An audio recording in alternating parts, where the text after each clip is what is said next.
Hello all, welcome to civil step. आज हम Himachal Pradesh GK में दो इंपॉर्टेंट टॉपिक्स डिस्कस करेंगे। पहला टॉपिक है प्रजामंडल मूवमेंट, दूसरा टॉपिक है history of Lahaul and Spiti. History of Lahaul and Spiti की अगर बात की जाए तो ये हमारा डिस्ट्रिक्ट स्पेसिफिक हिस्ट्री का लास्ट टॉपिक है। इसके अलावा हमने हिमाचल प्रदेश की हर एक डिस्ट्रिक्ट की हिस्ट्री को ऑलरेडी कवर कर लिया है। इसके बाद एक और लेक्चर हमारा रहेगा हिमाचल प्रदेश हिस्ट्री का, जिसमें हम कल्चरल एस्पेक्ट्स ऑफ हिमाचल प्रदेश के बारे में पढ़ेंगे, क्योंकि काफ़ी टाइम से कल्चर जो है वो Himachal Pradesh administrative services prelims में बहुत इंपॉर्टेंट रोल अदा कर रहा है। और हम लोगों ने लास्ट ईयर देखा था किस तरह से 3-4 सवाल directly cultural aspects of Himachal Pradesh से पूछे गए थे। कुछ डिस्ट्रिक्ट्स ऐसी हैं जिनकी डायरेक्टली हमने हिस्ट्री कवर नहीं की, जैसे आपकी एक डिस्ट्रिक्ट है किन्नौर। किन्नौर डायरेक्टली नहीं कवर की गई, इसका कारण ये है क्योंकि किन्नौर जो था वो आपका बुशहर रियासत के अंडर था। तो जो राजा बुशहर के थे वही सेम राजा जो थे वो आपके किन्नौर के भी थे। इसके अलावा जो दो और डिस्ट्रिक्ट्स हैं, एक डिस्ट्रिक्ट का नाम है ऊना और तीसरी डिस्ट्रिक्ट का नाम है हमीरपुर। ये दोनों डिस्ट्रिक्ट्स की हिस्ट्री हम लोगों ने जब कांगड़ा के बारे में पढ़ा था वहां पे कवर कर दी थी। जैसे हमने कांगड़ा की कुछ रियासतें देखी थी, कुटलहर रियासत देखी थी, जसवान रियासत देखी थी। तो कुटलहर और जसवान जो है वो आपका ऊना का पार्ट है। और हमीरपुर की अगर बात की जाए तो हमने देखा था किस तरह से कांगड़ा का एक राजा हुआ करते थे जिनका नाम था हमीरचंद, उनके द्वारा हमीरपुर टाउन की या हमीरपुर की फाउंडेशन की गई थी। तो यही कारण है इन तीनों डिस्ट्रिक्ट्स को डायरेक्टली नहीं पढ़ा गया, इनडायरेक्टली हम लोगों ने किसी एक स्पेसिफिक डिस्ट्रिक्ट या रियासत के साथ इन डिस्ट्रिक्ट्स को ऑलरेडी कवर कर लिया है। तो चलिए सबसे पहले आज का टॉपिक पढ़ते हैं, that is your Prajamandal movement. Prajamandal movement की अगर बात की जाए तो इसके लिए थोड़ी सी एक चीज मैं आपके साथ शेयर करता हूं। जब ब्रिटिश रूल हिंदुस्तान के ऊपर था तो कुछ एरियाज ऐसे हुआ करते थे जहां पे ब्रिटिश का डायरेक्ट कंट्रोल था, और कुछ एरियाज ऐसे थे जहां पे ब्रिटिश जो थे वो प्रिंसली स्टेट्स के थ्रू इंडिया को कंट्रोल किया करते थे। जैसे हिमाचल में आप लोगों ने देखा शिमला हिल स्टेट्स थी, वहां पे राजा थे, वो ब्रिटिश को या ब्रिटेन को सर्टेन ट्रिब्यूट पे किया करते थे और उसके बदले ब्रिटिश जो था उनको प्रोटेक्शन दिया करते थे। तो ब्रिटिश का कंट्रोल डायरेक्टली था कुछ एरियाज के ऊपर और कुछ एरियाज के ऊपर प्रिंसली स्टेट्स के थ्रू था। अब एक ऐसा टाइम आया जब लोगों ने, चाहे वो ब्रिटिश इंडिया के लोग हैं चाहे वो प्रिंसली स्टेट्स के लोग हैं, उन्होंने अपने लिए डेमोक्रेटिक राइट्स की डिमांड करनी शुरू कर दी। और धीरे धीरे वही डेमोक्रेटिक राइट्स की डिमांड जो है वो फ्रीडम स्ट्रगल मूवमेंट में कन्वर्ट होगी। फ्रीडम स्ट्रगल मूवमेंट आपकी चली ब्रिटिश इंडिया में, जहां पे अंग्रेजों से छुटकारा पाना फ्रीडम स्ट्रगल मूवमेंट का मेन ऑब्जेक्टिव था, जिसमें महात्मा गांधी, पंडित जवाहरलाल नेहरू, सरदार वल्लभ भाई पटेल, इस तरह के काफी इंपॉर्टेंट नेता थे। प्रिंसली स्टेट्स में जो मूवमेंट चली वो थी डेमोक्रेटिक राइट्स की रिस्टोरेशन की या डेमोक्रेटिक राइट्स को प्रोवाइड करने की। प्रिंसेस को वो ये नहीं कह सकते हैं कि हिंदुस्तान को छोड़ के जाओ, क्योंकि प्रिंस जो थे वो यहीं के ही नेटिव रूलर्स थे, यहीं के ही लोग थे। तो प्रिंसली स्टेट्स में जो मूवमेंट चली फॉर दी डेमोक्रेटिक राइट्स, उस मूवमेंट को हम लोग कहते हैं प्रजामंडल मूवमेंट। और जो ब्रिटिश इंडिया था वहां पे जो मूवमेंट चल रही थी against the atrocities of British, उसको कहा जाता था फ्रीडम स्ट्रगल मूवमेंट। तो आई होप आपको प्रजामंडल मूवमेंट का मतलब क्या है इसके बारे में थोड़ा सा क्लियर हो गया होगा। प्रजामंडल मूवमेंट की अगर मैं बात करूं तो हिंदुस्तान में, इंडिया में नेशनल लेवल के ऊपर जो प्रजामंडल मूवमेंट है वो 1920s में शुरू हो गई थी। लेकिन हिमाचल प्रदेश में हमें प्रजामंडल मूवमेंट बहुत ज्यादा देखने को नहीं मिली। इवन कि 1927 तक तो प्रजामंडल के वर्कर हिमाचली प्रिंस या हिमालयन प्रिंसली स्टेट्स में या जो आज के हिमाचल के एरियाज है वहां पे मौजूद नहीं थे। क्लियर? हिमाचल में सबसे पहले प्रजामंडल की दस्तक होती है जब all India state people conference होती है लुधियाना में 1939 में। उस स्पेसिफिक टाइम पे ये डिसाइड किया जाता है कि हिमाचल प्रदेश में प्रजामंडल जो हैं उनकी क्रिएशन की जाएगी। नो डाउट उससे पहले एक जो जगहों के ऊपर हमें प्रजामंडल देखने को मिलते हैं, जैसे सिरमौर में 1935-36 में प्रजामंडल बन चुका था, लेकिन लार्ज स्केल के ऊपर हर एक प्रिंसली स्टेट में मोर और लेस आपके जो प्रजामंडल बने वो बने all India state people conference, जो कि लुधियाना में हुई 1939 में। उसके बाद कुछ प्रजामंडल आपके थे सिरमौर, मंडी, सुकेत, धमी, चंबा, बिलासपुर या बाकी आपके छोटे मोटे कुनिहार। क्लियर? इस तरह की स्टेट्स में आपके प्रजामंडल की फॉर्मेशन हुई। प्रजामंडल की फॉर्मेशन में जो सबसे इंपॉर्टेंट रोल अदा किया वो रोल अदा किया भागमल सौथा ने। भागमल सौथा वो थे जिन्होंने मेन कोशिश की, उन्होंने जो है वो हिमालयन स्टेट रीजनल काउंसिल बनाई शिमला में, और जिसका मेन ऑब्जेक्टिव हुआ करता था प्रजा मंडल्स को क्रिएट करना या प्रजा मंडल को प्रमोट करना, लोगों को अवगत कराना, लोगों को बताना कि प्रजा मंडल्स का मतलब क्या है, इनका मेन ऑब्जेक्टिव क्या है। क्लियर? इसके साथ ही आपकी हिमालयन रियासती प्रजा मंडल की भी फॉर्मेशन हुई, जिसका एक प्रेसिडेंट हुआ करता था, जनरल सेक्रेटरी था, उसकी मेन रिस्पॉन्सिबिलिटी थी अगेन लोगों को बताना बेस अपने जो अपने राइट्स हैं उनके बारे में, और जो राजाओं के द्वारा उनके ऊपर एट्रोसिटीज की जा रही है उनके बारे में भी लोगों को अवगत कराना, ताकि वो राजा के खिलाफ अपने जो राणा है उसके खिलाफ आवाज उठा सके। तो इस तरह से प्रजामंडल जो मूवमेंट है उसकी शुरुआत हिमाचल प्रदेश में हमें बेसिकली 1939 के बाद ज्यादा देखने को मिली है। अब देखिए प्रजामंडल की बात की जाए तो यहाँ पे कुछ लोग हैं, या एक सबसे इंपॉर्टेंट आपका प्रजामंडल है, दैट इज जो धमी प्रजामंडल। धमी जो है वो आपकी शिमला हिली स्टेट हुआ करती थी। धमी सत्याग्रह हुआ 1939 में। ये तभी हुआ जब आपकी प्रजामंडल धमी के अंदर बन चुका था। इसके पीछे की कहानी क्या है? कहानी क्या है कि धमी के राणा हुआ करते थे, उनका नाम था राणा दलीप सिंह। राणा दलीप सिंह से लोग बहुत ज्यादा परेशान थे उनकी बेगार की प्रथा के कारण, जहां पे फोर्स्ड लेबर लोगों से जबरदस्ती बिना पैसे दिए उनसे काम करवाया जाता था। उसके साथ जो उन्होंने हैवी टैक्सेस लगाए हुए थे, और साथ में जो धमी प्रजामंडल के लीडर्स थे उनके खिलाफ जो क्रुएलिटी की जाती थी, जो एट्रोसिटीज की जाती थी राणा दलीप सिंह ने, इसके कारण जो थे लोगों के अंदर बहुत ज्यादा ग्रीवियंसेस थी। लोग इनकी नीतियों से बहुत ज्यादा परेशान थे। इन्हीं नीतियों के खिलाफ जो है वो उस स्पेसिफिक टाइम पे, क्योंकि 1939 का टाइम है, वहां पे डिसाइड किया जा चुका था कि हिमाचल प्रदेश में भी प्रजामंडल बनेंगे, तो उनकी नीतियों के खिलाफ हिमाचल में धमी जो प्रिंसली स्टेट है वहां पे धमी प्रजामंडल की फॉर्मेशन होती है। धमी प्रजामंडल के मेन लीडर थे भागमल सौथा, जिनके बारे में थोड़ी देर पहले भी हमने डिस्कस किया।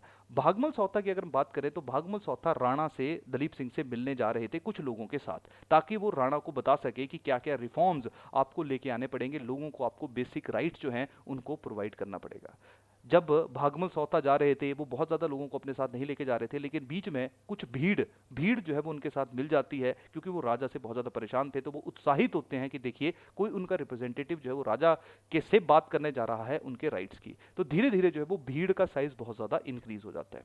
जैसे ही वो भीड़ राणा दलीप सिंह के महल के पास पहुंचती है, जो राणा दलीप सिंह के गार्ड्स थे वो उस भीड़ के ऊपर फायरिंग कर देते हैं, और उस फायरिंग में दो सत्याग्रही जो हैं उनकी मृत्यु हो जाती है। अब जब दो सत्याग्रही की मृत्यु होगी, इसके बाद जो नेशनल लेवल के ऊपर उस स्पेसिफिक टाइम पे इलेक्शन हो चुके थे, प्रोविंशियल जो आपकी गवर्नमेंट थी वो फॉर्म हो चुकी थी, पंडित जवाहरलाल नेहरू नेशनल लेवल के ऊपर आ चुके थे, तो पंडित जवाहरलाल नेहरू ने जो धमी में फायरिंग हुई, या जो धमी की ट्रेजेडी है, उसके लिए श्री शांति स्वरूप धवन को भेजा कि बताइए जरा ग्राउंड रिपोर्ट दो वहां से जाके।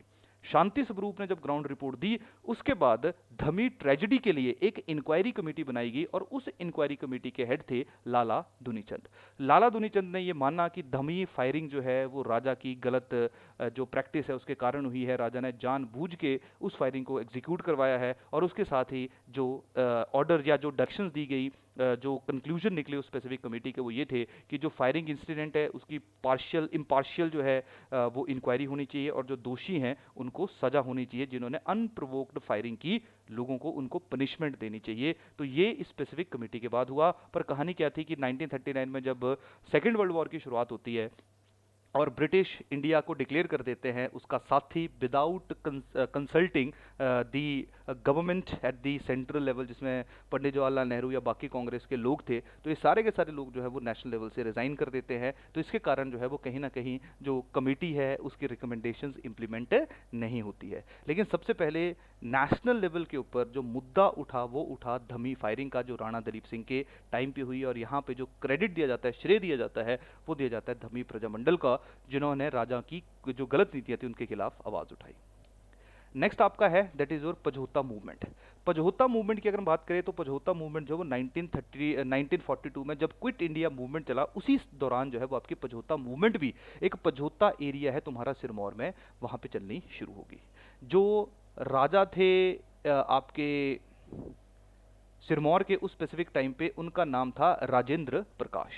पझोता मूवमेंट की अगर मैं बात करूं तो सिरमौर में एक प्रजामंडल बना था 1935-36 में। तो सिरमौर में थोड़ा पहले प्रजामंडल की फॉर्मेशन हो गई थी। अगेन ये मैंने थोड़ी देर पहले भी आप लोगों के साथ डिस्कस किया था कि majority of Prajamandals in Himachal Pradesh were formed after 1939, लेकिन पझोता या सिरमौर वाले एरिया में 1935-36 में जो आपका प्रजामंडल था उसकी फॉर्मेशन हो गई थी, और उसने डिमांड करनी शुरू कर दी थी कि जो राजा की मिनिस्ट्री है वहां पे लोगों का रिप्रेजेंटेटिव हो, लेकिन राजा ने उस डिमांड को रिजेक्ट कर दिया था।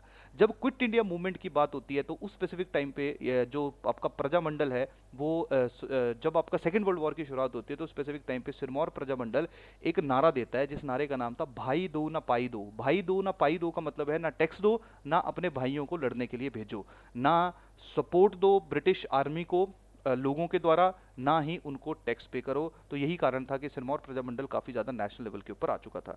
1942 में पझोता मूवमेंट शुरू होता है। पझोता मूवमेंट जो वो फार्मर्स के द्वारा जो एग्रेरियन रिफॉर्म्स हैं उनके लिए वो मूवमेंट शुरू की जाती है। इसका एक सबसे बड़ा कारण ये भी था कि जो राजा है उसके द्वारा बहुत ज़्यादा हैवी टैक्सेस जो थे वो लोगों के ऊपर इम्पोज किए गए थे। इस मूवमेंट को सप्रेस करने के लिए राजा जो है उसके द्वारा मार्शल लॉ लगा दिया जाता है। जो मेन लीडर थे पझोता मूवमेंट के वो थे वैद्य सूरज सिंह। तो पझोता मूवमेंट जो है उसके साथ डायरेक्टली हम लोग लिंक करते हैं किसको, सिरमौर प्रजामंडल को। इसके बाद नेक्स्ट आ जाएगा आपका दैट इज योर चंबा रियासती प्रजामंडल। चंबा रियासती प्रजामंडल की अगर हम बात करें तो चंबा रियासती प्रजामंडल जो है इसकी फॉर्मेशन चंबा के बाहर ही हुई थी, क्योंकि चंबा का राजा जो था that is your Lakshman Singh वो काफ़ी ज़्यादा स्ट्रांग और काफ़ी ज़्यादा पावरफुल था, जिसने चंबा के अंदर उस प्रजामंडल को फॉर्म नहीं होने दिया।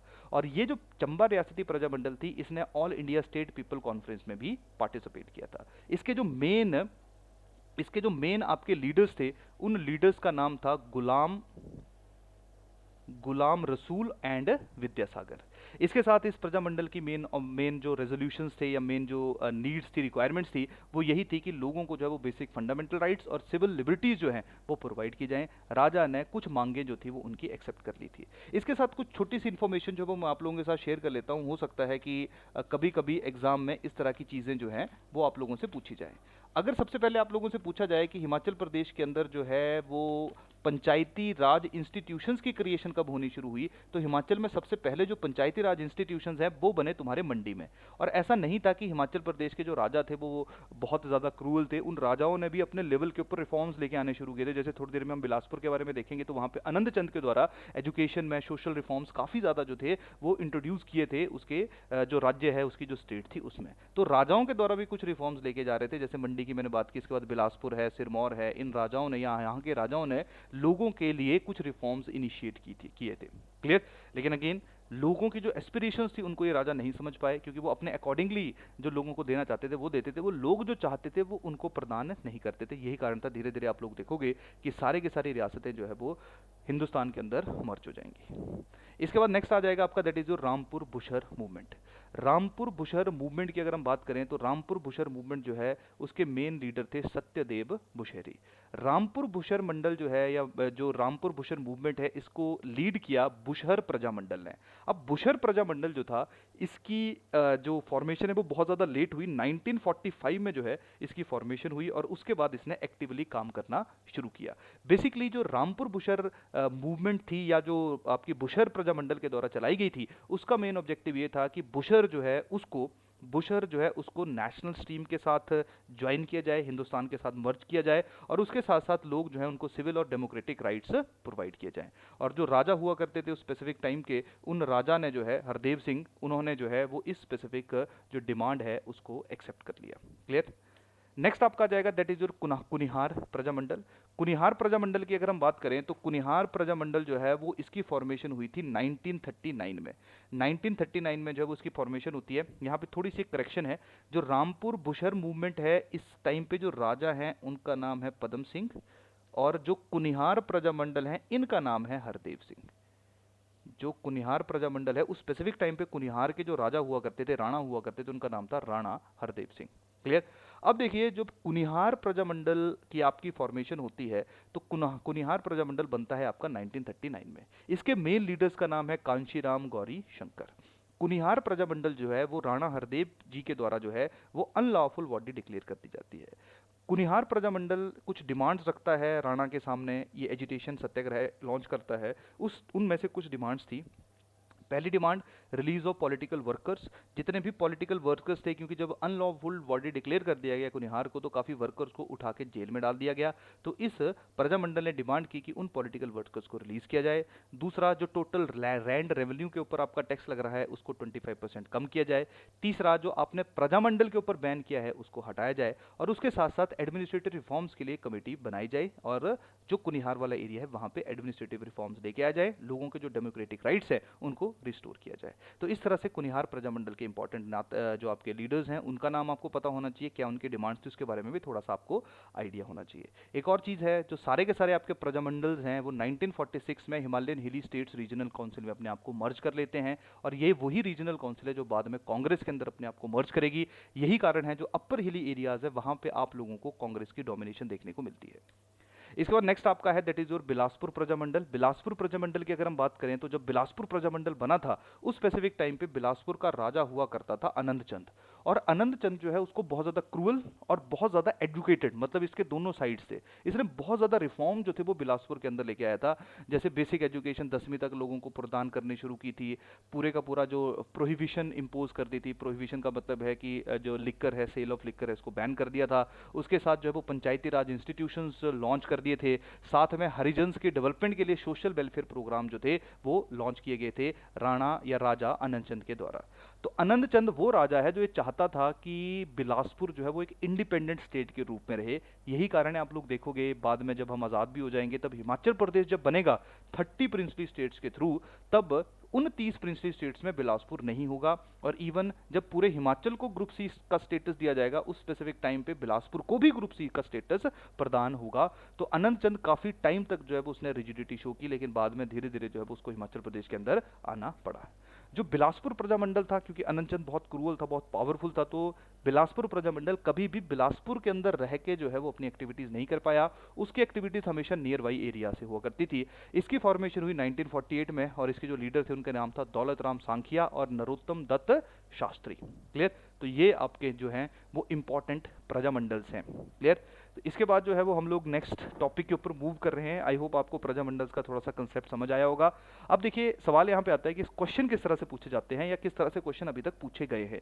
क्वेश्चन पूछे गए हैं, जैसे मैं आपसे एक सवाल पूछता हूँ कि जो बाबा कांशीराम थे वो किस प्रजामंडल के साथ एसोसिएटेड थे, तो इस तरह से सवाल जो आपको पूछे जाएंगे। या जब बिलासपुर प्रजामंडल की फॉर्मेशन हुई तो उस स्पेसिफिक टाइम पे बिलासपुर के राजा का नाम क्या था, इस तरह के सवाल आप लोगों से पूछे जाएंगे। क्लियर? तो चलिए नेक्स्ट चलते हैं history of Lahaul and Spiti के ऊपर। लाहौल एंड स्पीति की अगर हम बात करें तो लाहौल और स्पीति को अलग अलग तरीके से पढ़ना इसलिए ज़रूरी है क्योंकि जो लाहौल वाला एरिया है वहाँ पे मेन कंट्रोल रहा आपका कुल्लू का, मेन रोल कंट्रोल रहा आपका चंबा का, और कुछ टाइम तक आपका कंट्रोल रहा लाहौल वाले एरिया में लद्दाख का। स्पीति की अगर हम बात करें तो स्पीति जो है वहाँ पे मेन कंट्रोल आपका या तो लद्दाख का रहेगा या तो स्पीति वाले एरिया पे जो कंट्रोल आपका रहेगा वो तिब्बतियन का रहेगा। यही कारण है आपको लाहौल और स्पीति दोनों के कल्चर में बहुत ज्यादा वेरिएशंस देखने को मिलती है। क्लियर? जैसे स्पीति कल्चर है वहां पे लद्दाखी तिब्बतियन कल्चर ज्यादा डोमिनेट करता है, लाहौली जो है वहां का जो कल्चर है वो मोर और लेस आपको कुल्लू या चंबा का जो कल्चर है उसकी ज्यादा डोमिनेशन देखने को मिलती है। क्लियर? चलिए इसके साथ कुछ चीज़ें और डिस्कस करते हैं।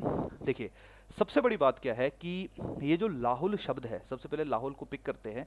ये जो लाहौल वाला एरिया है, लाहौल जो शब्द है यहाँ पे, या इस शब्द के मतलब क्या है, और दूसरी बात यहाँ पे ये है कि जो लाहौल नाम है ये कहाँ से आया, क्योंकि इस स्पेसिफिक एरिया को अलग अलग नाम से पुकारा जाता है।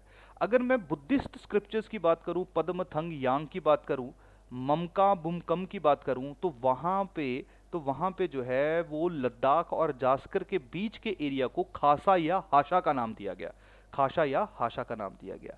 इसके अलावा जो कुल्लू वाले लोग थे वो उस एरिया को लाहुल के नाम से बोला करते थे, और जो किन्नौर और तिब्बतियन थे वो उसको गर्जा के नाम से बोला करते थे। तो चाहे गर्जा आए, खासा आए, हसा आए, ये सारे के सारे जो है वो आपको लाहुल के अलग अलग नाम देखने को मिलेंगे। अब सवाल यहाँ पे आएगा कि स्पेसिफिक एरिया में कौन कौन से लोग जो थे वो बसे थे। तो कहानी क्या है कि जब आपके हिंदुस्तान के जो प्लेन वाले एरियाज हैं वहाँ पे शाकाज का रूल होगा या कुशनाज का रूल होगा या खाशा का रूल होगा। खाशा बेसिकली राजपूतों को कहा जाता था। तो जब शाका या कुशनाज का रूल होगा और इनको जब हुनाज जो हैं वो बाहर से आएंगे और अटैक करेंगे और इनको पुश कर देंगे और ये आपके हिली वाले एरियाज में मूव कर जाएंगे, तो ऐसा माना जाता है कि शायद ये जो लाहौल वाला एरिया था, जो गढ़वाल और लद्दाख के बीच वाला एरिया था, वहाँ पे आपके खाशाज, कुशनाज, शाकाज, ये सारे के सारे लोग जो हैं वो डिस्ट्रीब्यूट हुए। तो यहाँ पे जो पॉपुलेशन जो आपकी पॉपुलेशन रहनी शुरू की वो आपकी 5th सेंचुरी एडी या 6th सेंचुरी बीसी के बीच में रही। तो काफ़ी सालों से यहाँ पे लोग रह रहे हैं। इसके साथ जब ह्यून सांग यहाँ पे नहीं आए थे तो ह्यून सांग की विजिट से पहले जो लाहौल वाला एरिया था, इसके बारे में मैंने आपको थोड़ी देर पहले भी डिस्कस किया, ये आपका चंबा, कुल्लू या कुनिंदास के कंट्रोल में हुआ करता था। क्लियर? और ये कहानी तो हमने अभी थोड़ी देर पहले मैंने आपको बता दी कि लद्दाख जो था वो किसके कंट्रोल में था और जो स्पीति है वो किसके कंट्रोल में था। इसके बाद देखते हैं जब ह्यून सांग आएगा तो ह्यून सांग जो है वो लाहुल को लाहुला के नाम से पुकारेगा और साथ में ये बताएगा कि जो दूसरा एरिया है that is area of Spiti, वहां पे सेन किंग जो है वो रूल कर रहे हैं। और सेन किंग का जो बहुत इंपॉर्टेंट या अर्लीस्ट रूलर था उसका नाम हुआ करता था समुद्र सेन। और समुद्र सेन के बारे में आपको शायद कुछ चीज़ याद आई होगी, हम लोगों ने कल या जब हमने लास्ट लेक्चर देखा था तो हमने देखा था कि कैसे कुल्लू में जो है वो हमें निर्मंड कॉपर प्लेट्स देखने को मिलती हैं और उन निर्मंड कॉपर प्लेट्स के ऊपर जो है वो आपका नाम लिखा हुआ है समुद्र सेन। तो जो समुद्र सेन उन निर्मंड कॉपर प्लेट्स के ऊपर नाम लिखा हुआ है वो बेसिकली समुद्र सेन जो है वो आपका कहाँ का राजा है, स्पीति का राजा है, जहाँ पे सेन किंग्स का रूल हुआ करता था। क्लियर? और एक और राजा है जिनका नाम है राजेंद्र सेन, इनके बारे में हमने पढ़ा था कि किस तरह से राजेंद्र सेन ने कुल्लू को हरा के अपनी टेरिटरी या कुल्लू को अपनी ट्रिब्यूटरी बनाया था। क्लियर? और ये जो कॉपर प्लेट है निर्मंड की परशुराम, इसके बारे में अगेन हमने यहाँ पे डिस्कस किया। उसके बाद जब राजेंद्र सेन के बाद अगला राजा आता है दैट इज योर छेद सेन, तो उस स्पेसिफिक टाइम पे छेद सेन के टाइम पे जो कुल्लू है वो अपने आप को फिर से इंडिपेंडेंट डिक्लेयर कर देता है और उसके साथ ही उसी स्पेसिफिक टाइम पे स्पीति के ऊपर जो है वो लद्दाखी या लद्दाख का कंट्रोल एस्टेब्लिश हो जाता है और लद्दाख का जो राजा था उसका नाम था स्केडिड लेडी नीमा मगौन। इस तरह का नाम है, आपको याद रखना पड़ेगा। क्लियर? तो ये कहानी आई थिंक लास्ट लेक्चर में की थी, इसलिए बहुत ज़्यादा इसके ऊपर जोर मैं नहीं दे रहा हूँ। अब आपका दिमाग ऑटोमेटिकली चलना चाहिए कि अच्छा जब राजेंद्र सेन ने किस कुल्लू के राजा को हराया था या छेद सेन से किस कुल्लू के राजा ने अपनी टेरिटरी वापस ली थी। तो ये आपका एक तरह से रिवीजन भी है, जल्दी से अपना दिमाग चलाइए या फिर से अपने नोट्स को स्कैन करिए क्योंकि इसी तरह से आपके इंटरलिंक्ड क्वेश्चन जो है वो एग्जाम के अंदर पूछे जाएंगे। क्लियर? अब नेक्स्ट जो है वो ये है कि उसके बाद जो आपका जब लद्दाखी किंग वहाँ पे कंट्रोल एस्टेब्लिश करता है तो वहाँ पे जो है वो स्पीति स्पीति वाला एरिया, लद्दाख वाला एरिया जो है वो अब किसके पास आ गया, पूरे का पूरा, सॉरी स्पीति या लाहौल वाला जो एरिया है वो किसके अंदर आ गया, वो आपका आ गया लद्दाख के अंदर। क्लियर? अब धीरे धीरे बाद में जो है वो जब तुम्हारा लद्दाख लाहौल वाले एरिया को कंट्रोल कर लेता है, स्पीति वाले एरिया को कंट्रोल कर लेता है, अब अगला एरिया जो लद्दाख का जो अगला एम्बिशन, अगला टारगेट होता है वो होता है कुल्लू। तो उसी स्पेसिफिक टाइम पे राजा ऑफ लद्दाख ला चैन उत्पला जो है वो कुल्लू के ऊपर अटैक करता है, कुल्लू को हराता है और कुल्लू से प्रॉमिस लेता है कि वो उस राजा को कुछ ट्रिब्यूट पे करेगा। तो यहाँ पे हमने लास्ट लेक्चर में ये भी देखा था कि किस तरह से लद्दाख जो है वो कुल्लू के ऊपर अपना कंट्रोल एस्टेब्लिश करता है। यही वो किंग उत्पाला है जो मरिकुला देवी टेम्पल आपका जो लाहौल स्पीति के अंदर आपको देखने को मिलता है उदयपुर में, उसको ये कन्वर्ट कर देता है महर्षि या मरीचि वज्रवाहा की श्राइन में। तो वज्रवाहा के बारे में आपने सुना होगा, इनको बुद्धिस्ट जो मैथोलॉजी है, बुद्धिस्ट लिटरेचर है, उसमें इनको बोधिसत्व के नाम से जाना जाता है। तो वज्रवाहा जो है वो आपके बुद्धा के या जो बुद्धिज्म है उनके बहुत इंपॉर्टेंट एक तरह से भगवान मान लो आप, उनमें से एक हैं क्योंकि बाद में बुद्धों ने अदर देन महात्मा बुद्धा इन्होंने बोधिसत्वास की भी पूजा करनी शुरू कर दी थी। उनमें ही पद्मवाहा, वज्रवाहा, ये कुछ आपके बोधिसत्वास के नाम है। नेक्स्ट आपका ये है कि जब कुल्लू जो है वो थोड़े दिनों के बाद लाहौल के ऊपर अपना कंट्रोल एस्टेब्लिश करता है, उस स्पेसिफिक टाइम पे जो चंबा का राजा है, नॉर्मली हमने देखा था चंबा और कुल्लू के बीच के रिलेशन अच्छे नहीं थे, तो उस स्पेसिफिक टाइम पे चंबा का राजा जो है that is your Pratap Singh Varman, वो हेल्प करता है कुल्लू की, क्योंकि कुल्लू के राजा की बेटी की शादी हुई होती है तुम्हारी प्रताप सिंह वर्मन के साथ। अगली चीज क्या है कि जो हमें मरिकुला देवी जो आपका उदयपुर के अंदर टेम्पल है, वहां पे जो मूर्ति आपको देखने को मिलेगी वो ऐसा माना जाता है वो रखी गई थी during the time period of Pratap Singh Varman, और उसका जो क्रेडिट देते हैं उस मूर्ति को बनाने का और रखने का वो था ठाकुर हिमपाल। और ऐसा माना जाता है कि जो आपकी मरिकुला देवी टेम्पल या हमने जो हिडिंबा देवी टेम्पल देखा था जो कि बहादुर सिंह के द्वारा बना था या बहादुर सिंह के टाइम पे बना था 1553 में, उन दोनों के जो आर्किटेक्चर थे वो सेम थे क्योंकि सेम ही तरह के मंदिर हमें ये दोनों देखने को मिलते हैं, चाहे मरिकुला देवी टेम्पल की बात करो चाहे तुम हिडिंबा देवी टेम्पल की बात करो। क्लियर? इसके साथ जो है वो जब बहादुर सिंह राजा होगा तो उस स्पेसिफिक टाइम पे जो है वो लाहौल के ऊपर कुल्लू अपना कंट्रोल फिर से एस्टेब्लिश कर लेगा। तब तक अब लाहौल जो है वो कुल्लू के पास रहेगा जब तक सिख बाद में आके जो है वो बाद में सिख जो है वो कुल्लू को हरा के लाहौल को उनसे नहीं छीनते हैं। इसके साथ ही 1863 में जो है वो लद्दाख के ऊपर जो है वो मंगोल्स का इन्वेजन होता है। मंगोल्स को वहां पे कहा जाता था कलाक्स। अब ऐसा माना जाता है कि जो ये वाला एरिया था लद्दाख में जो मंगोल्स का इन्वेजन हुआ, इसके पीछे का जो कहानी है, इसके पीछे का जो रीज़न है वो है जो बुद्धिज्म के दो सेक्शन थे उनके बीच की फाइट। दो सेक्शंस में से एक सेक्शन का नाम था दुगपा और दूसरे सेक्शन का नाम था जेलुकपा। दुगपा और जेलुकपा में डिफरेंस क्या था? जेलुकपा वो लोग थे जो कि हार्ड, मतलब जो प्रॉपर बुद्धा की टीचिंग्स थी उनमें विश्वास किया करते थे। अगर आज के टाइम पे मैं आपको आसान भाषा में समझाऊं तो जो आपके दलाई लामा है वो इस स्पेसिफिक सेक्शन को बिलोंग करते हैं। जो दुगपा थे वो थोड़े से डिफरेंट थे, ये बहुत ज़्यादा हार्श प्रैक्टिसेस में विश्वास नहीं करते थे। इन्होंने बुद्धिज़्म की कुछ ऐसी टीचिंग्स थी, प्रिंसिपल्स थे जिनको अपने अकॉर्डिंगली मॉडिफाई कर लिया था, जिसके कारण इन दोनों सेक्शंस में बहुत ज़्यादा जो है वो प्रॉब्लम्स होती थी। जो लद्दाख वाला एरिया था वहाँ पे दुगपास जो थे, या जो लद्दाख का राजा था उसने दुगपास की साइड ली। यही कारण था जो जेलुकपास थे उन्होंने रिक्वेस्ट की मंगोलों से कि आओ और लद्दाख के राजा को हराओ, और इस तरह से मंगोल जो है वो लद्दाख के ऊपर अटैक करते हैं, लद्दाख के राजा को बहुत बुरी तरह से हरा देते हैं, और उसके बाद जो है उसके बाद वो लाहौल वाले एरिया में आते हैं। और क्योंकि रीजन उसका था क्योंकि लाहौल वाले एरिया में भी जो दुगपा सेक्शन है उसकी डोमिनेशन थी, और इस तरह से मंगोल जो हैं वो लाहौल वाले एरिया को भी अपने कंट्रोल में ले लेते हैं। ऐसा माना जाता है कि जो मंगोल हैं वो जो केलोंग का किला है वहाँ पे, या उसको एक्वायर कर लेते हैं और वहाँ पे 2 साल तक रहते हैं। बाद में एक ग्लेशियर उनके ऊपर गिरता है और उनकी मैक्सिमम लोग जो है उसमें वाइप आउट हो जाते हैं, मैक्सिमम लोगों की जो है वो मृत्यु हो जाती है।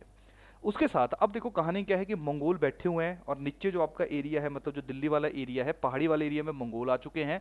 नो डाउट जो मुगल हैं वो भी अपनी जो हिस्ट्री है वो मंगोल से ही ट्रेस करते हैं, लेकिन वो डिफरेंट ट्राइब थी मंगोलों की। मुगल्स अब नीचे बैठे हुए हैं, मुगल्स को खतरा है कि कहीं मंगोल ऊपर से नीचे आ गए तो उनकी टेरिटरी को एक्वायर ना कर ले। तो यही कारण था कि मुगलों के द्वारा जो है वो फिदाई खान की लीडरशिप में मंगोलों के खिलाफ सेना भेजी जाती है, और कुल्लू का राजा जो बिधि सिंह है वो मुगलों को सपोर्ट करता है। बाद में उसके द्वारा जो है वो मंगोलों को जब हरा दिया जाता है, उसके बाद मुगल जो हैं वो विधि सिंह को रिवॉर्ड देते हैं। जो अपर पोर्शन ऑफ लाहौल था, एक साइड थी अपर एरिया ऑफ लाहौल था, वो कुल्लू को वापस कर दिया जाता है जिसके ऊपर लद्दाखियों का कंट्रोल था। तो इस तरह से कुल्लू के पास थोड़ी सी टेरिटरी ऑफ लद्दाख जो है वो फिर से वापस आ जाती है। क्लियर? और जो थिरौट वाला एरिया है लाहौल में, वो कुल्लू और चंबा के बीच की बाउंड्री रहती है, जो कि विधि सिंह के टाइम पे ही डिसाइड किया गया था। और इसके बाद हम लोगों ने देखा था राजा मान सिंह के बारे में, किस तरह से राजा मान सिंह ने आसपास की जितनी भी टेरिटरीज थी उन सभी टेरिटरीज को कंट्रोल करना शुरू कर दिया था। और जो मान सिंह था उसने लद्दाख के साथ जो टेरिटरी फिक्स की थी, लैंड बाउंड्री फिक्स की थी, वो की थी लिंगटी में। क्लियर? अब यहाँ पे सिंपल सी बात यह है कि जब तुम्हारा तिब्बतियन लद्दाखी और मुगल वॉर होता है, मतलब तिब्बतियन लद्दाखी एक साइड है, मुगल एक साइड है, 1681-83 में, तो उस स्पेसिफिक टाइम पे जो स्पीति था वो लद्दाख के अंडर हुआ करता था। लेकिन मुगलों ने जब लद्दाखों की रीढ़ तोड़ दी तो वहाँ पे जो राजा मान सिंह था वो उस मौके का फायदा उठाता है और स्पीति को जो है वो अपने कंट्रोल में ले लेता है। तो इस तरह से मान सिंह ने स्पीति वाला एरिया जो नॉर्मली लद्दाख या तिब्बतियों के पास हुआ करता था उस एरिया को भी अपने कंट्रोल में ले लिया। मानसिंह वही बाद में जो है वो गोंधला फोर्ट, जिसको कि रानी की कोठी भी कहा जाता है, उसका निर्माण करता है। तो इस तरह से मानसिंह जो है वो काफी इंपॉर्टेंट राजा है कुल्लू का। हमने जब कुल्लू की हिस्ट्री देखी थी तब भी इसके बारे में पढ़ा था कि कैसे सुकेत या आसपास के एरियाज को उसने एक्वायर किया था। इसके बाद जो है जब तुम्हारा राजा टेडी सिंह बनता है कुल्लू का, तो जो आपका रघुनाथ जी है उसके लिए गोल्डन जो पैरासॉल, मतलब जो छतरी होती है वो चाहिए थी। लेकिन वो छतरी बनाने वाला कोई नहीं मिलता है, कोई गोल्ड स्मिथ ऐसा नहीं होता है जो छतरी बना सके। यही कारण है लाहौल से एक गोल्ड स्मिथ को मंगवाया जाता है जिसका नाम था फुनसॉन, और उसको जो है या वो जो है वो पैरासॉल या छतरी जो है वो रघुनाथ जी के लिए बनाता है। उसके बाद जो है वो अगर बात करें कुल्लू के राजा की, राजा प्रीतम सिंह की, तो उस स्पेसिफिक टाइम पे जो लाहौल की आर्मी थी, ठीक है, अंडर जेपलांगला, वो मंडी के अगेंस्ट जो है वो उसको सपोर्ट करती है कुल्लू को राजा की। और बाद में हमने देखा था कि किस तरह से प्रीतम सिंह के द्वारा भी जो कुल्लू है, या प्रीतम सिंह के द्वारा जो है वो मंडी के राजा को हराया जाता है। क्लियर? इसी स्पेसिफिक एरिया से, लाहौल वाले एरिया से मूरक्राफ्ट बार बार हमने देखा है अलग अलग जगहों से क्रॉस कर रहे हैं, आपको पता होना चाहिए। मूरक्राफ्ट जो है वो 1820 में लाहौल से क्रॉस करते हैं और वहां पे वो देखते हैं कि अभी भी 4 विलेजेस जो है वो इवन लद्दाख के अंडर नहीं है लाहौल, फिर भी वो 4 विलेजेस जो हैं वो लद्दाख को टैक्स पे कर रही हैं। उन 4 विलेजेस का नाम था बारकलंक, मूतिंग, शिप्टिंग और गुस। बाद में जो है वो ब्रिटिश के द्वारा 1862 में इनके द्वारा ये जो टैक्स पे करते थे, रेवेन्यू पे करते थे लद्दाख को, इसको बंद करवा दिया गया। उस टाइम पे जो तांडी था, it was the capital of Lahaul. Clear? जब राजा ऑफ कुल्लू जो था वो राज किया करता था लाहौल वाले एरियाज के ऊपर। अब देखो, अब बात आ जाएगी 1840s की। वो वाला टाइम है जब सिख जो है वो मंडी को हराते हैं, कुल्लू के राजा को हराते हैं, उसको बंधक बना लेते हैं, और अगर कुल्लू का राजा बंधक हो गया, अब धीरे धीरे जो लद्दाख वाला एरिया या लाहौल वाला एरिया था, ये अब किसके पास चला गया तुम्हारा, किसके पास चला गया, अब तुम्हारा सिख के पास चला गया। अब इस तरह से लाहौल जो है वो किसके कंट्रोल में चला गया, सिख के कंट्रोल में, क्योंकि इन्होंने मंडी को भी हरा दिया था और कुल्लू के राजा को भी एक तरह से इन्होंने हरा दिया था। जब अलेक्जेंडर कनिंघम जो है वो लाहौल पहुंचता है 1839 में, तो वो वहां पे देखता है कि ये वाला जो एरिया है वो अंडर सिख कंट्रोल में है, क्योंकि सिखों ने इसको कंट्रोल कर लिया हुआ था। अब जोरावर सिंह, अब देखो यार, जोरावर सिंह जो है ये आपका जो जम्मू एंड कश्मीर का राजा था, इसका बहुत ही खास इंसान हुआ करता था, खास रिप्रेजेंटेटिव हुआ करता था। और जो जम्मू एंड कश्मीर था, गुलाब सिंह था, वो आपका सिखों का ही वेसल था, मतलब सिखों का ही आगे जनरल था एक तरह से, क्लियर। तो उसी का ही आगे जनरल होता था जोरावर सिंह। तो जोरावर सिंह जो था वो लद्दाख वाले एरिया को कंट्रोल कर रहा था, या लद्दाख वाला एरिया जोरावर सिंह के पास था, और उसी की रिस्पॉन्सिबिलिटी थी लद्दाख और लाहौल के बीच के जो ट्रेड था उसको कंट्रोल करना। और ऐसा माना जाता था जो जोरावर सिंह का टैक्स सिस्टम था वो पहाड़ी लोगों के ऊपर बहुत ज्यादा ऑपरेसिव था। ये कनिंघम ने अपनी किताबों में लिखा है। इसके बाद जो है वो जो जोरावर सिंह है, गुलाब सिंह का जो सेनापति है, वो 1841 में तिब्बत के ऊपर अटैक करता है, लेकिन तिब्बत जो है वो बहुत ज़्यादा ताकतवर सेना हुआ करती थी तिब्बत की, वो जोरावर सिंह को मार देती है, क्लियर। और 1842 में तिब्बतियन आर्मी जो है वो लद्दाख की तरफ निकलती है, लेकिन बाद में गुलाब सिंह की और सेना वहाँ पे पहुँच के लद्दाख के ऊपर तिब्बतियन आर्मी को कंट्रोल नहीं करने देती है, उनको वो हरा देती है, और उनका जनरल जो था सुखांग, उसको प्रिजनर के रूप में रखा जाता है। इसके बाद जब सिखों का और एंग्लो सिख वॉर होता है 1846 में, तो ट्रीटी ऑफ अमृतसर साइन की जाती है, जिसमें जो गुलाब सिंह है उसको hilly areas of Punjab sanction किए जाते हैं, और उसके साथ जो कुछ ऐसा एरियाज था जो आपका लाहौल एंड स्पीति का एरिया था, उसको ब्रिटिश अपने कंट्रोल में ही रखते हैं। इसके अलावा भी कुछ ऐसा एरिया था, जैसे थिरौट वाला एरिया था, वो चंबा के पास ही रहता है। इवन लाहौल जो है वो ब्रिटिश की टेरिटरी बन चुका है, यही कारण है उस एरिया जो थिरौट वाला एरिया था उसको चंबा लाहौल के नाम से जाना जाता था, और बाकी जो लाहौल वाला एरिया जो डायरेक्टली ब्रिटिश के पास था उसको ब्रिटिश लाहौल के नाम से हम लोग पुकारते थे, क्लियर। तो जब लाहौल जो है, कुल्लू जो है वो ब्रिटिश के पास आ जाएगा, तो हम लोगों ने देखा था कि उसके बाद Kullu, Lahaul, Spiti, in specific areas को ब्रिटिश अपने पास रखेंगे। जो लाहौल वाला एरिया है उसको कुल्लू सब डिवीजन का पार्ट बनाया जाएगा, जो कि असिस्टेंट कमिश्नर ऑफ कुल्लू के अंडर आएगा, क्लियर। और जो तुम्हारा स्पीति वाला एरिया था वो तुम्हारा कांगड़ा डिस्ट्रिक्ट के अंदर आएगा, क्लियर। साथ में जो आपका हाईएस्ट ऑफिसर हुआ करता था नेगी, जिसका जो हाईएस्ट ऑफिसर हुआ करता था जिसका रिस्पॉन्सिबिलिटी था टू कलेक्ट रेवेन्यू, उसका नाम था नेगी। और नेगी जो था उसका हेडक्वार्टर हुआ करता था कहाँ पे, केलोंग में, क्लियर। नेगी जो था उसकी रिस्पॉन्सिबिलिटी थी फोर्स लेबर अरेंज करना, ये बेगार को अरेंज करना ब्रिटिश के लिए। इसके बाद जो है वो पहला इंसान जो कि नेगी के रूप में लाहौल में अपॉइंट किया गया, उनका नाम था बालीराम, क्लियर। और उसके बाद जो है वो ठाकुर ताराचंद जो है वो उनको नेकी बनाया गया। बाद में जो है वो ये स्पेसिफिक पोस्ट हेरिडिटरी होगी, 1941 तक हेरिडिटरी रही, मतलब इन्हीं के बच्चे आगे नेकी बनते रहे। बाद में जो है वो एक नई पोस्ट क्रिएट की गई इनकी रिप्लेसमेंट में, जिसका नाम था नायब तहसीलदार। ये स्पेसिफिक पोस्ट आप लोगों को देखने को मिलती है। 1849 में कहानी क्या थी कि जो असिस्टेंट कमिश्नर था कुल्लू का, क्योंकि उन्होंने जो स्पीति वाला एरिया था वो नोनू को दे दिया हुआ था, क्लियर। नोनू जो है वो वजीर ऑफ स्पीति हुआ करता था, लेकिन उससे लोग बहुत ज़्यादा खुश नहीं थे, तो मेजर है जो है वो वजीर ऑफ स्पीति से उसका एरिया, उससे जागीर जो है उसको वापस ले लेता है, और नोनू को जो है वो मैजिस्ट्रियल पावर जो है वो डेलीकेट की जाती है। इसके साथ जब फर्स्ट वर्ल्ड वॉर की अगर हम बात करें, तो फर्स्ट वर्ल्ड वॉर में जो वजीर अमीर चंद था लाहौल का, वो ब्रिटिश की सहायता करता है, जिसके कारण जो है वो ब्रिटिश के द्वारा उसको राय बहादुर का टाइटल दिया जाता है इन 1917। 1941 की अगर हम बात करें, तो जो आपकी लाहौल एंड स्पीति है उसको एक सब तहसील के रूप में क्रिएट किया जाता है, और उसका हेडक्वार्टर रखा जाता है केलोंग। 1960 में क्योंकि लाहौल एंड स्पीति पंजाब के पास चला गया था बाद में, तो लाहौल एंड स्पीति जो है उसको डिस्ट्रिक्ट में कन्वर्ट कर दिया जाता है सब तहसील से, और उसका हेडक्वार्टर रखा जाता है केलोंग। और 1966 में आपको सारी कहानी पता है कि 1966 में जो लाहौल एंड स्पीति है उसको हिमाचल प्रदेश में मर्ज कर दिया जाता है, और पंजाब और हरियाणा का सेपरेशन होता है। ये पंजाब और हरियाणा जो है वो दो आपकी इंडिपेंडेंट स्टेट्स की क्रिएशन होती है। पंजाब थी पहले, पंजाब से हरियाणा निकलता है, और जो पंजाब के हिली एरियाज थे वो किसके पास चले जाते हैं, हिमाचल के पास, जिसमें कांगड़ा भी था, कुल्लू था, लाहौल एंड स्पीति था। आई थिंक अब आपको कहानी पता चलेगी, क्योंकि कुल्लू जो था वो आपका ब्रिटिश के अंदर इसलिए आया क्योंकि वो पहले, या कुल्लू जो था वो पंजाब के पास इसलिए आया क्योंकि वो पहले आपका, या लाहौल पंजाब के पास इसलिए आया क्योंकि वो पहले ब्रिटिश इंडिया के अंदर हुआ करते थे। कांगड़ा पंजाब में इसलिए था क्योंकि वो पहले ब्रिटिश इंडिया का पार्ट हुआ करते थे, क्लियर। तो ये थी आपकी सारी की सारी history of Lahaul and Spiti. Next lecture में हम लोग cultural aspects of Himachal Pradesh discuss करेंगे। नेक्स्ट लेक्चर में फिर मिलते हैं, तब तक के लिए थैंक यू, धन्यवाद।